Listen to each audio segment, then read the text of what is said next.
ಬಾ ಬಾ.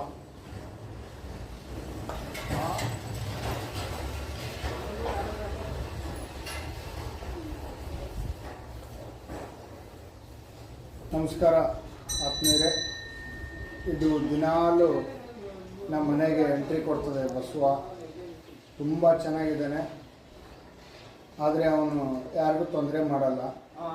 ತೊಂದರೆ ಮಾಡಿದ್ರೆ ಯಾರೂ ಉಳಿಯಲ್ಲ. ಇವನ ಕದರೇ ಇದೆ. ಹಾಗಾಗಿ ಅವನಿಗೂ ನಮಗೂ ತುಂಬ ಒಂದು ಒಳ್ಳೆಯ ಬಾಂಧವ್ಯ ಇದೆ. ಇಲ್ಲಿ ನಮ್ಮ ವಠಾರದಲ್ಲಿರುವಂಥ ಎಲ್ಲ ಮನೆಗಳಿಗೂ ಕೂಡ ಅವನು ಬರ್ತಿರ್ತಾನೆ. ಅವನೇನು ದುಡ್ಡು ಕಾಸು ಬಂಗ್ಲೆ ಏನೂ ಕೇಳಲ್ಲ. ಬರೀ ಕೇಳೋದು ಒಂದು ರೊಟ್ಟಿ, ಒಂದಿಷ್ಟು ಅನ್ನ ಕೊಟ್ಟರೆ ತಾನೇ ಹೋಗ್ಬಿಡ್ತಾನೆ. ನಡಿಯಪ್ಪ ನಡಿಯಪ್ಪ ಬಸವ,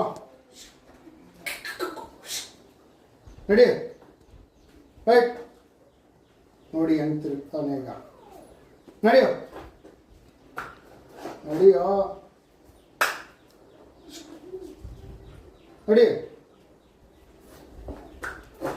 ನೋಡಿ ಇಷ್ಟು ಚಿಕ್ಕದಲ್ಲಿ ಹೆಂಗೆ ತಿರುಗ್ತಾರೆ ನೋಡಿ ಅವನು.